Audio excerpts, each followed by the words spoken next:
டேய் பிரகாஷ் சார். என்னடா நடக்குதுங்க? ஷூட்டிங்கா சீட்டிங்கா? திடீர்னு ஏன் சார் அந்த டவுட் வந்து ரங்கத்துக்கு அந்த டவுட் வரும்டா. ஷூட்டிங் நடக்குதுன்னா கேரவனுங்கடா, யூனிட் வேணுங்கடா, ப்ரொடக்ஷன் பாய்ஸ் எங்கடா, ப்ரொடக்ஷன் மேனேஜர்ஸ் எங்கடா, அட காஃபி எங்க, டீ எங்க, ஒரு ஜூஸ் எங்க? சார் அதெல்லாம் கிடைக்கிறதுக்கு சினிமா ஷூட்டிங் இல்ல, ரியாலிட்டி ஷோ. ரியாலிட்டி ஷோவா? ஆமா, நீங்க பிக் பிரதர் டிவி ஷோ பாத்திருக்கீங்களா? Silly question. ஷில்பா ஷெட்டி நடிச்சது, 3 கோடி பிரைஸ் மணி கூட அடிச்சது. எக்ஸாக்ட்லி. எல்லா ஸ்டார்ஸும் இப்ப இதுல தான் சார் நடிக்க விரும்புறாங்க. அப்புறம் அண்டர்ஸ்டாண்டிங். எல்லாரையும் ஒரே இடத்துல உட்கார வச்சு ஒரு கான்செப்ட் கொடுத்து நடிக்க சொல்லிருக்கீங்க, அதானே? உடம்புல மூளை சார். நீங்களும் வெள்ளலாம் 1 கோடி நான் பாத்துருக்கையா? பத்மஸ்ரீ சார், ஆ? உங்க ஷார்ப்னஸ் பார்த்தா எனக்கு தலை சுத்துது. தேங்க்ஸ் ஐயா. முதல்ல இந்த ரியாலிட்டி ஷோ கதையை பத்தி எனக்கு புரிய வைங்க. சங்கரையா உயிரோட இருந்தா, அவர் பையன் எம்எல்ஏ ஆயிருந்தா, அவர் எப்படி ஃபீல் பண்ணுவாரு, எவ்வளவு சந்தோஷப்படுவாருன்றதா நம்ம கான்செப்ட். இங்க நடக்கிறதெல்லாம் சீக்ரெட் கேமரா மூலமா ரெக்கார்ட் பண்றோம். சீக்ரெட் கேமராவிலையா? அங்க பாருங்க, இங்க. இந்த ரியாலிட்டி ஷோ ஃபுல்லா சங்கரையா பத்தினால இந்த கேமரா ஃபுல்லா அவர் மேலேயே ஃபோக்கஸ்ல இருக்கும். இதுல வர நடிகர்கள் எல்லாம் சிச்சுவேஷனுக்கு ஏத்த மாதிரி டக்குன்னு நடிக்கணும். மத்த நேரத்துல நார்மலா இருக்கலாம். எனக்கு இப்ப மொத்த கிளாரிட்டி வந்துருச்சு. இதுல என்னோட கேரக்டர் என்ன எப்படி சொல்ல போறீங்க? நெகட்டிவ் வேணுமா பாசிட்டிவ் வேணுமா? பாசிட்டிவ்ல என்னையா இருக்கு? நெகட்டிவ்னா நடிப்பு அறிவு மாதிரி கொட்டும். அட சுரங்கத்தை சுரண்டுங்க ஐயா. நாங்க சுரண்டா எப்படி இருக்கோம்னு நாளையில இருந்து நீங்களே தெரிஞ்சுக்குவீங்க. மாப்ள, பேப்பர்ல பார்த்தது போதும், வாங்க போய் லைவ்ல பார்க்கலாம். லைவ்னா நீங்களே வந்து பாருங்களேன். Outside alert, father is coming. என்ன சுந்தரலிங்கம், நல்லா இருக்கீங்களா? ரொம்ப கஷ்டமா இருக்கு தம்பி. வேற வழி இல்லாம என் பொண்ணு படிப்புக்காக சம்பக்லால் சேட்டுக்கிட்ட 25,000 ரூபாய் கடன் வாங்கிட்டேன். அவருக்கு வட்டிக்கு மேல வட்டி கட்டி இது வரைக்கும் 1 லட்சம் ரூபாய் கட்டிட்டேன்.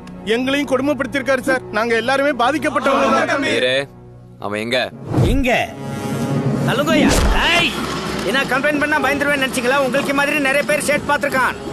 சேட் की टाइम இல்லை, ஜல்தி போல். என்ன சம்பக்லால் சேட், ஜனங்களை ரொம்ப கஷ்டப்படுத்துற போல, என்ன விஷயம்? சால்மன் பாப்பே இல்லைனா கதை சொல்றதுக்கு சம்பக்லால் சேட் கஷ்டப்படுத்துறான் இல்லே, காசு அள்ளி தராங்க. என்ன சொல்லும், ஸ்பீக்கர் அதிருது. அதுராமே சேட் ஊச்சா பாரு நினைச்சாங்க. ये बिजनेस है यार. ஏய், கஷ்டப்படுற ஜனங்களை சொல்றதெல்லாம் ஒரு வியாபாரமாடா? எஸ், இதான் வியாபாரம். அசலுக்கு மேல வட்டி, வட்டிக்கு மேல வட்டி, மீட்டர் வட்டி, கந்து வட்டி, லைட்டிங் வட்டி எல்லாம் இருக்குது. உனக்கு தெரியாது சோட்டா பச்சா, இது சொல்றதுக்கு தான் சேட் வந்தான். உனக்கு பார்த்து நடக்கிறதுக்கு இல்ல. வியாபாரன்ற பேர்ல நீ மக்களை கொள்ளையடிக்கிறத பார்த்துட்டு போறதுக்கு என்ன ஸ்கூல் பையன் நினைச்சியாடா? அடிக்கிறாங்க, அடிக்கோ. என்ன முட்டாளுக்கு மீட்டிங் இது? ये क्या नाटा में शरद कुमार की कालम तीर्ப்பு மாத்தி எழுதுறாங்க. போக்கிரிக்கு காலம். அந்த கிழமை நாங்க லுக்கு விடுறோம். என்ன கிழமை, என்ன ப்ராப்ளம் உனக்கு? சேட்டு இருந்த இடத்துல இருந்து அடிப்பாங்க பாக்குறாங்க. என்னடா செவல திருப்புறான்? நீங்க பிரமாதமா நடிக்கிறீங்கன்னு டாமினேட் பண்ண பாக்குறான். அவனா நீங்களா ஒரு கை பார்த்துட்டு வாங்க போங்க. ஒரே அடிக்கெல்லாம் பயப்படுறான் இல்ல. ராஜஸ்தான்ல இருந்து ராமேஸ்வரம் வரைக்கும் நான் அடி வாங்காத இடம் இல்ல. நாளைக்கு இந்த நேரத்துல இவங்க கிட்ட வசூல் பண்ண மொத்த பணத்தையும் நீ திருப்பி கொடுக்கணும். கொடுப்பியா இல்ல ட்ரிகர் எடுத்துட்டா? நிஜமா போட்டுருவான் உங்களுக்கு. எஸ்கேப் ஆகல, ரிஸ்க் தான். சுடட்டா?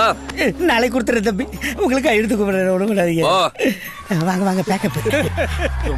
கிளம்புங்க. நாளைக்கு வந்து உங்க பணத்தை வாங்கிட்டு போங்க. நீ மறக்கல அந்த சேடு இந்த இடத்தை நான் அடிச்சிருப்பாட்டா. இங்க என்ன மாப்ள, அங்க பாக்கணும். உங்க புள்ள பேசினா அசம்பிளியே அதிருது இல்ல. அசம்பிளி ஞாபகம் வருது. நம்ம புரட்சி தலைவர் எப்படிடா இருக்காரு? எப்போ போயிட்டாரு புரட்சி தலைவர்? என்னது புரட்சி தலைவர் எம்ஜிஆர் போயிட்டாரா? என்னடா சொல்றாரு இவரு? போயிட்டாருனா அவர் டெல்லிக்கு போயிட்டாருன்றாரு. ஆமாமா, அவர் இப்ப பிரதம மந்திரி ஆயிட்டார்ல, அதான் டெல்லிக்கு போயிட்டாரு. என்னது புரட்சி தலைவர் பிரைம் மினிஸ்டர் ஆயிட்டாரா? நான் வெள்ளதெல்லாம் வீணா போல. அவர் அப்பவே பிஎம் கேண்டிடேட்டா? அவரை விட்டா வேற யார் இருக்கா? நான் அன்னைக்கே அசம்பிளில. ரொம்ப நேரம் வெயில்ல நிக்காதீங்க, உள்ள போங்கப்பா. நான் அன்னைக்கு அசம்பிளில சொன்னேன்டா அவர் பிரைம் மினிஸ்டர் ஆவாருன்னு. அப்பா எம்ஜிஆரோட பக்தர்னு தெரியும்ல, சமாளிக்கிறேன்னு சொதப்பிட்டீங்களே. சமாளிக்கணும் தான் நினைக்கிறேன். ஆனா அப்பப்போ டங் ஸ்லிப் ஆகுது.